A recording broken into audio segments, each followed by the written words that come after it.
even though I must say that I don't necessarily view the term selling as a negative. For me, it was and is a question of where and how I want to position myself in a way that it most accurately portrays who I am, what I want to do, and what I'm trying to achieve, basically.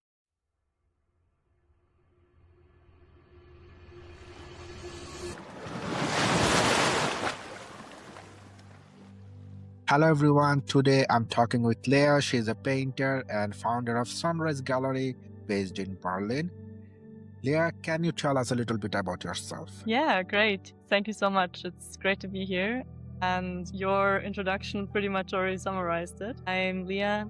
I'm 26 years old, and I currently live in Berlin and work as a full-time painter. I have a few different projects. Sunrise Gallery is one of them, but my main focus is on more figurative works of art and abstract ones. So yeah, I'm super curious to talk to you today and looking forward to the conversation.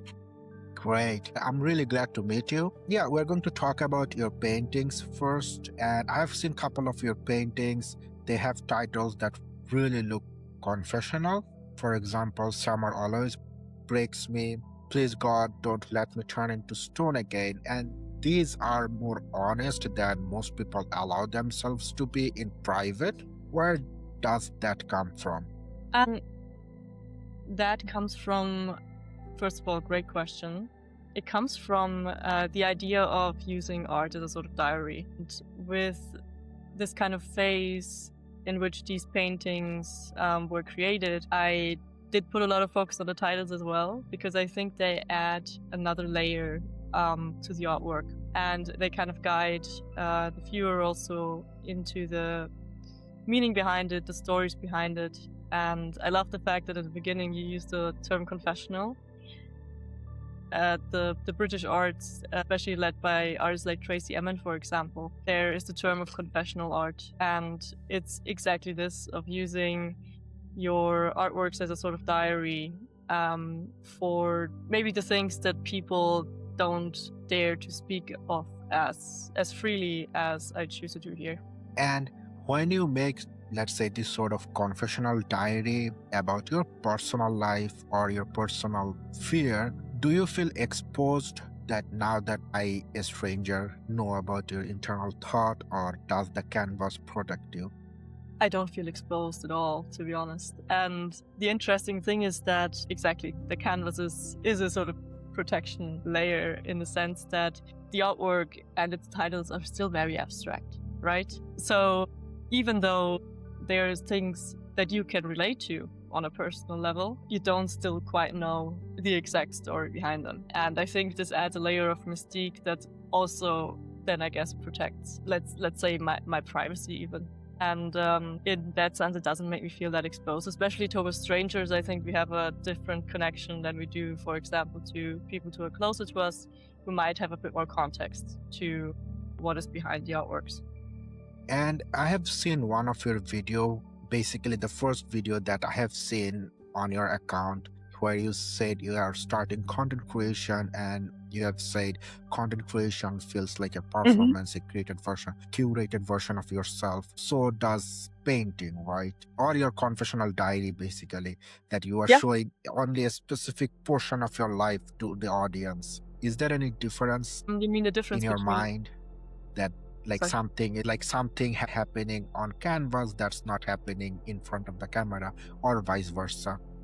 Yeah, no, for sure. And to be honest, I think we curate ourselves in every social interaction. And painting, for example, and content creation are both forms of communication. They're communication tools, and they give you the ability to communicate certain things differently, and might also be able to reach different levels of emotions, different people. So it touches different points. And of course, content creation is a new challenge for me. And as you know, I haven't made that many videos, but the first one exactly was about that. The difference between suddenly putting your literal face in front of a camera and trying to speak freely and make it accessible in this space. In my case, Instagram, for example, because I mean, there's certain mechanisms of how these platforms work and how you can effectively communicate. So obviously you have to curate yourself to fit these certain metrics to gain visibility and to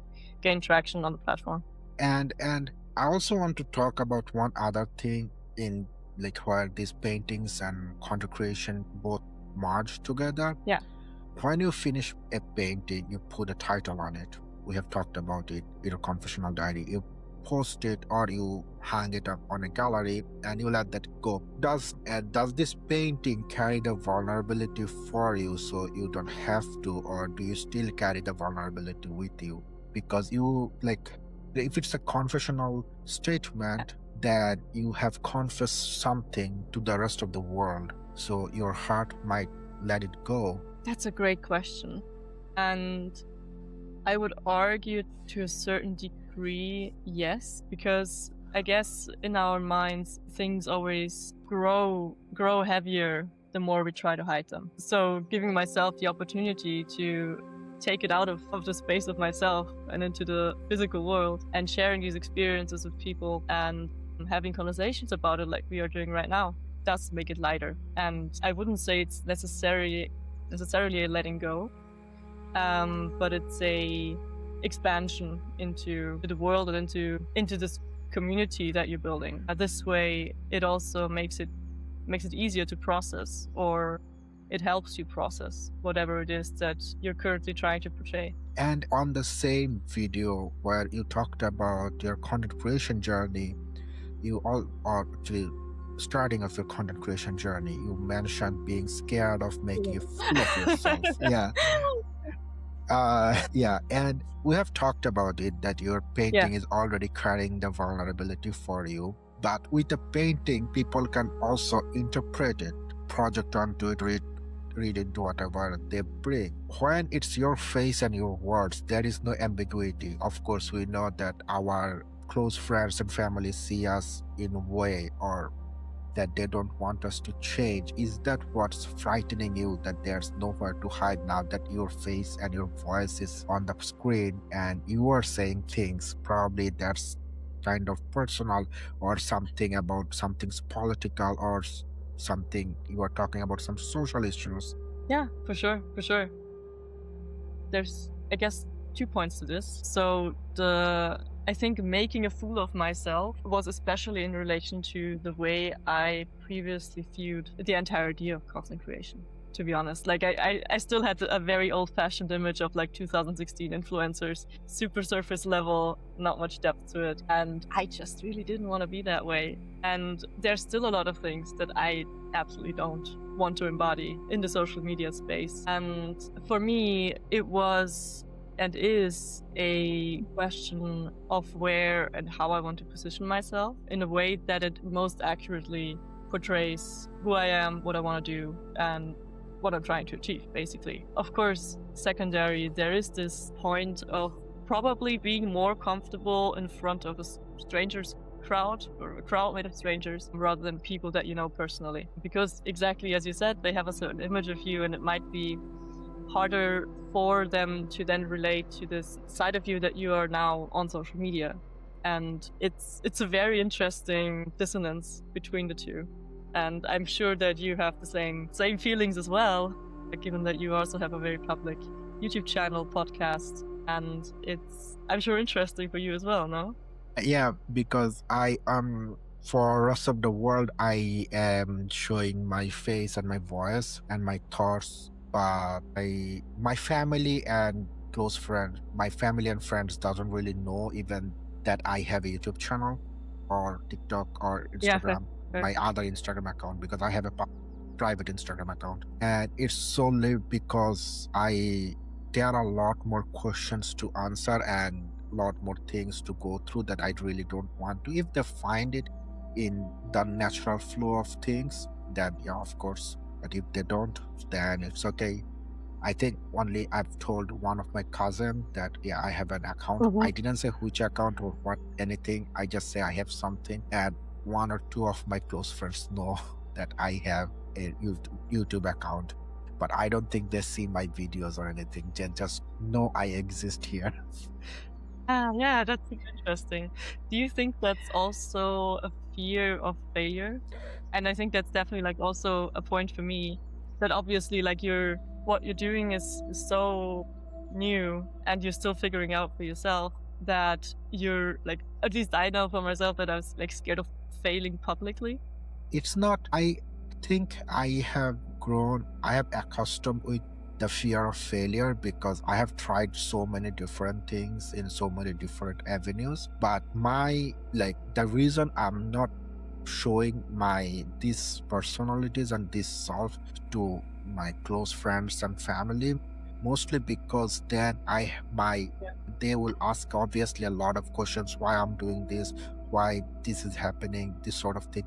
And this will create, I have to go through like kind of like like it will increase my cognitive pressure because I have to both have to be present in front of them, which means they will ask questions. And also when I'm making this Yeah. kind of video or I'm doing research about you or the next guest, I will also think that, okay, what will they think of me? Even if I'm not admitting it right now, but it will stay on the background of my brain and it will put Yeah. cognitive pressure.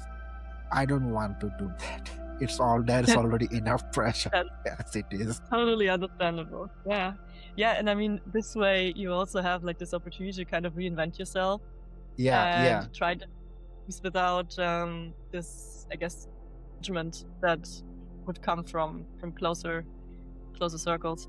Yeah, and at the end of the day, every one of us, we all want to be the truest version of ourselves. And our truest version is always like a layer of onions. It always, like, we always create, open a new, like, create a new, like, I don't know how we call it, like onion wrap that you peel Yeah. one skin, then there's another skin, and you peel that off, there's another layer, and you take out layers after layers after layers, and we go through it for our whole life because, I mean, that's our Yeah. consciousness and our state of mind is the only thing that's infinite. We can Yeah. go through it as much as we want before we die. And kind of, it's like, Yeah. in my opinion, it's kind of like the That's natural great. order of thing. But yeah, another almost in the same thing, you said that, I don't know exact way how you said it, but you said, I want to think how much of myself I want to sell but not share or express.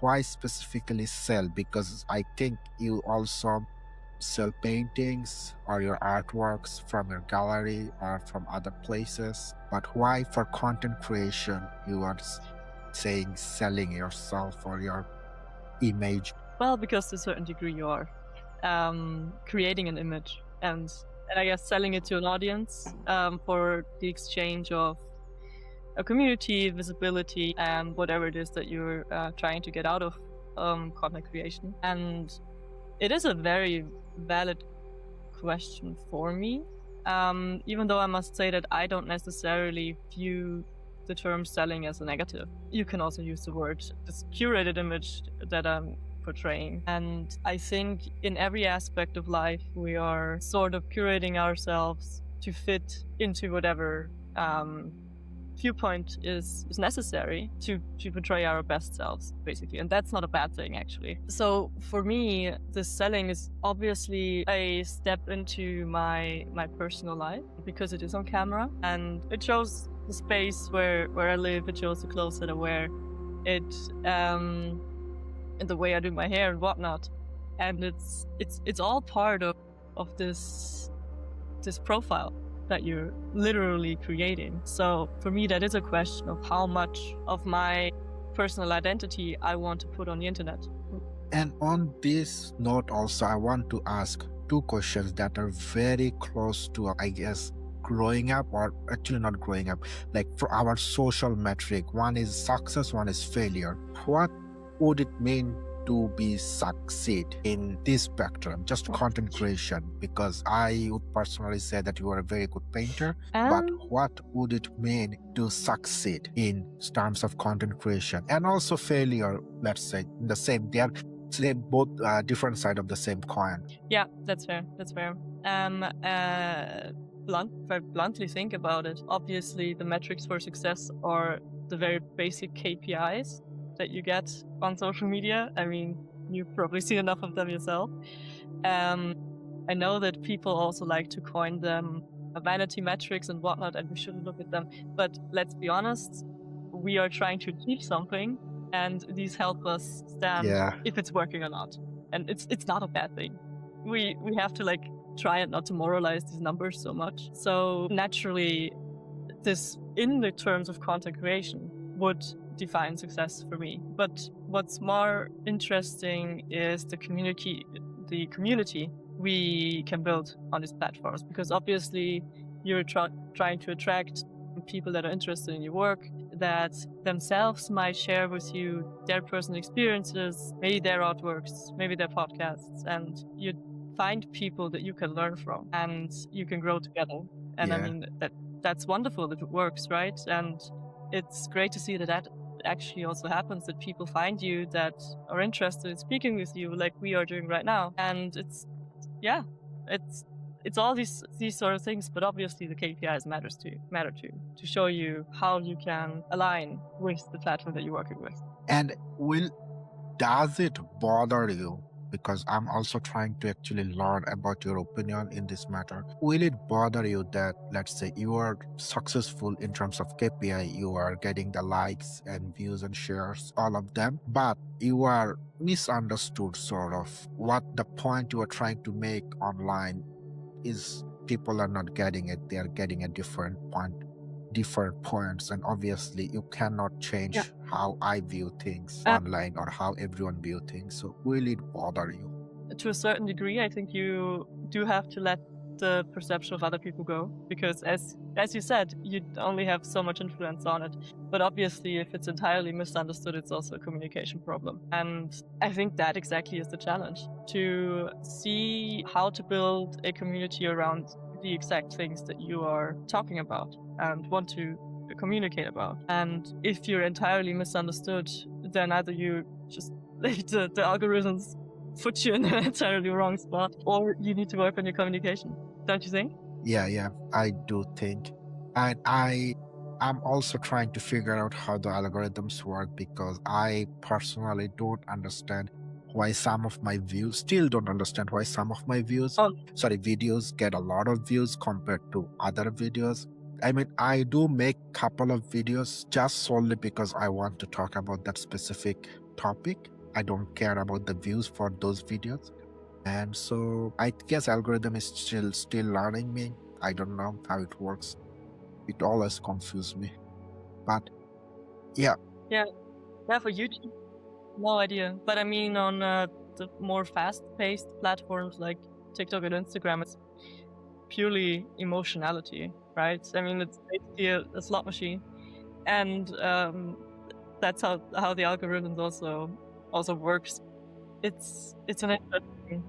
the way you want to make other people feel is the good, bad, whatever. I also try. I know how to make, like, if you make really fast-paced video that has a lot of ups and downs of emotion, people really like those kind of content, but I don't want to go there. I like to make the slow kind of like life kind of content that make people Yeah. feel good in a whole. So I have seen that my Instagram doesn't give me any analytical data, but on TikTok, I have seen that most of the viewers for TikTok and YouTube, most of the viewers are between age 25, 34. So kind of like in our age range. So I know the kind of content I want to see. So I just Yeah, make makes sense. those kind of videos. If no one's seeing, at least I know I'm gonna see it, watch it. So if I'm gonna watch it, that means there would be Yeah. some other group of people who's gonna watch it. I'm working with this mentality right now, but I'm not sure if it's how long it's gonna go. I might have to change it a couple of times throughout the line. Yeah, but that's a good throughout the road. point. And as I was talking about the audience, you also said that you don't know who your audience is. Does that scare you, or does this free you from doing your work? I wouldn't necessarily say don't know who my audience is. And scare, I think in the beginning it did, because you really don't know like what's going to happen, who you might attract, and where you end up. But I think we can be a lot more optimistic about what people actually are looking for. And what I noticed in the first few weeks of starting making reels on Instagram is that people truly are looking for community. Like, I have discussions under my videos with complete strangers in my DMs, and like people are genuinely interested in conversation, and that's wonderful to see. And I think that's a way to notice if also like your content is relevant to people, if it's reaching the right people. And yeah, overall, like I don't think I'm that scared of it might ending up somewhere else, because it's already reaching I guess the right audience in some sort of way. Yeah, I hope it does. I really hope. And yeah, in closing, I want to ask one question. You have been painting, and before that, you were doing corporate work. I think I've seen Good. on your LinkedIn, but I forgot exact what you were doing. I'm sorry. But you have been painter, and now you are content creator. And over this whole spectrum, what changed within yourself? Ooh, that's a great question. Confidence is definitely the answer. Yeah, like I mean, I've been a painter my whole life basically. Like it's been a childhood thing, and it's never stopped, so to speak. And I do have a corporate career as well in sales. Funnily enough, that we've talked about selling. And I removed myself from the corporate world and went full time into painting, and then eventually started to make videos as well. Yeah, it's the biggest change 100% is confidence, because you do have to be like truly honest to yourself. Because I think most people that think about content creation are not actors. The only thing we have left is authenticity, because like that's the most straight line you can go. And it's also what connects the best with other people. And once we like go over this fear of judgment of others, and maybe this and that isn't good enough or whatnot, that's where it truly gets interesting. And I'm a big fan of pushing my own boundaries and getting out of my comfort zones, and content creation is definitely one of those, because that's where you grow. Like that's where you truly like find new things about yourself and build the confidence that you need to walk through life, to achieve the things that you set yourself up for. And yeah, it's a truly interesting journey. All right. Thank you, Leah, for being here with me and sharing your vision and journey, and most importantly, your vulnerability. I'm honored to be able to stay in this space with you, and I hope you have a fantastic journey ahead. Thank you. I hope you too. And looking forward to watching the episode back. Thank you.